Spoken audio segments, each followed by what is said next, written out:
délai de la loi. Sur le désistement de la requête numéro 18, le désistement du sieur Camto Maurice de sa requête numéro 18 ci-dessus étant régulier en la forme, il y a lieu de lui en donner acte. Sur la recevabilité des autres requêtes,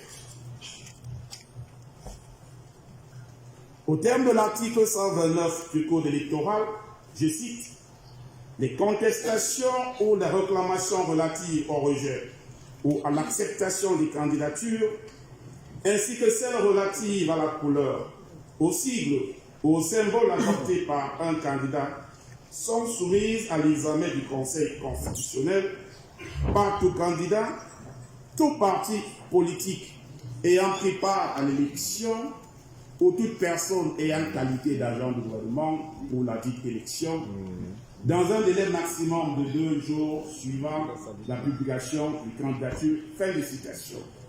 Sur Camto Maurice et Yedgar Dieudonné, ayant fait acte de candidature sous la bannière du Manidem en l'espèce, il y a lieu de déclarer leur requête recevable comme introduite dans les formes et délais de la loi. C'est avant que Sieur Camto Maurice et le Manidem, représentés par Sieur Ekana Nissek, contestent la recevabilité du cas du Sieur Yedgar Dieudonné en alléguant le dépôt de signature de la requête et la présentation irrégulière de ses moyens.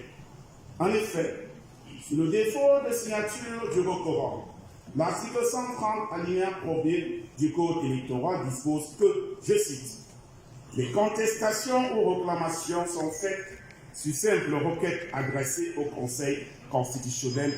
Fin de citation. Il s'ensuit que la requête dont il s'agit est dénuée de toute formalité, l'article 130 du Code visé étant le seul applicable comme loi spéciale devant la loi d'organisation du Conseil constitutionnel.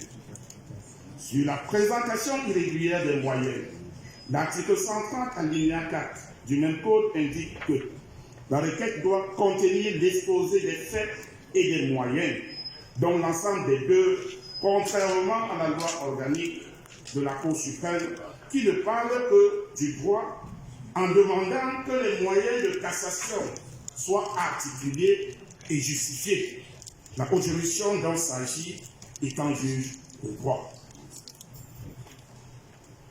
Au fond, sur le moyen pris de l'absence de base légale de l'expression pluralité des investitures, l'article 116, alinéa 3 du Code électoral dispose que, je cite, l'élection a lieu au scrutin uninominal majoritaire en tour, 20 jours au moins et 50 jours au plus avant l'expiration des pouvoirs du président de la République en exercice. Fin de citation. L'article 121 alinéa 1er précise quant à lui que, je cite, les candidats peuvent être, premièrement, soit investis par un parti politique, deuxièmement, soit indépendants, à condition d'être présentés comme candidats à l'élection du président de la République par au moins 300 personnalités originaires de toutes les régions, en raison de 30 par région, et possédant la qualité soit de membre de parlement ou de chambre consulaire, soit de conseiller régional ou de conseiller municipal, soit de chef traditionnel de premier degré. Fin de citation. Il résulte de ces dispositions que le candidat investi par un parti politique est lié à ce parti, contrairement au candidat indépendant qui n'a comme condition que l'obtention de 300 signatures. Ainsi, le parti qui a investi son candidat ne peut en présenter davantage au risque de se trouver avec une liste de compétiteurs, ce qui est incompatible avec l'élection concernée.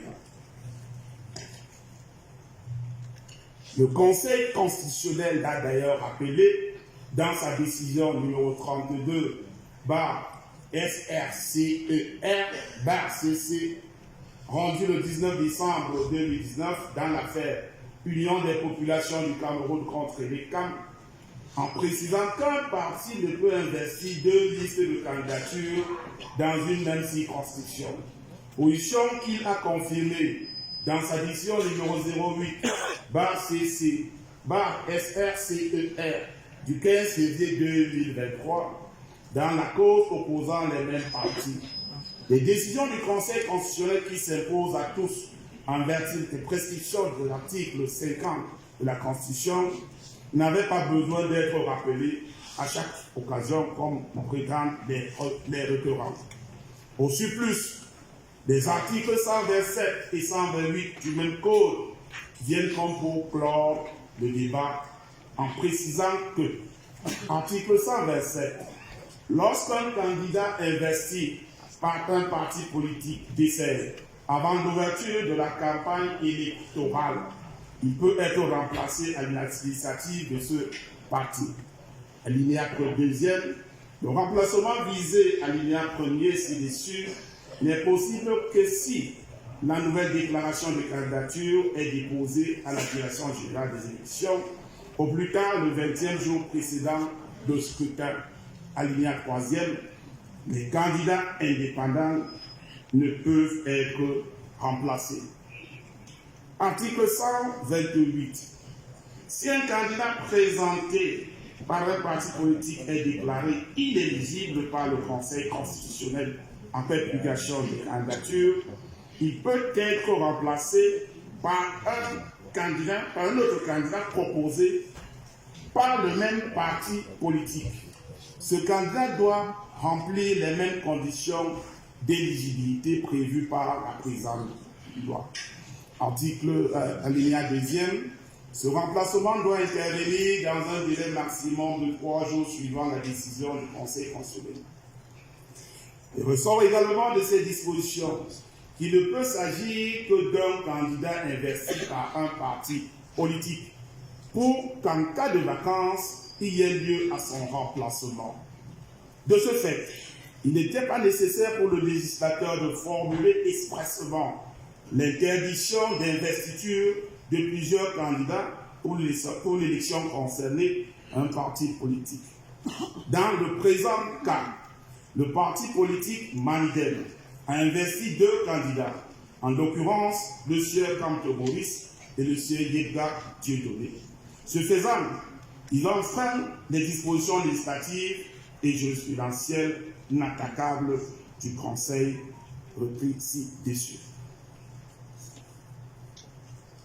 Sur les moyens relatifs à l'atteinte à l'éligibilité du requérant Kamto Boris et à la validation de sa candidature. Sur ce point, le problème n'est pas celui de l'éligibilité du candidat Maurice Kamto, mais celui de la validité de sa candidature, mais celui de l'illégalité de son investiture relevée ci-dessus. Il y a dès lors lieu de ne pas s'attarder sur ce moyen et le rejeter comme non justifié.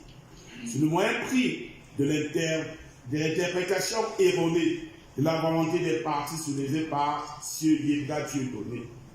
Bien que le MINAC, dans ses conclusions sur la requête du M. Kamto Boris du 29 juillet 2029, ait rappelé que ce dernier a été investi non pas par un parti politique, le Manidem, mais par un individu, M. Ekane Anicet, qui n'exerce plus de fonctions au sein du dit parti depuis septembre 2021. Et que, d'après les statuts du Manidem, le Congrès et le Comité national de coordination, qui sont les plus hautes instances habilitées à prendre de telles décisions, n'ont pas été concernés. En tout état de cause, ce greffe soulevé au moyen de lever des affaires internes, ce greffe soulevé relève des affaires internes du Manidem auxquelles le Conseil constitutionnel n'a pas vocation à s'immiscer, tel qu'il a d'ailleurs eu à le relever dans ses précédentes décisions.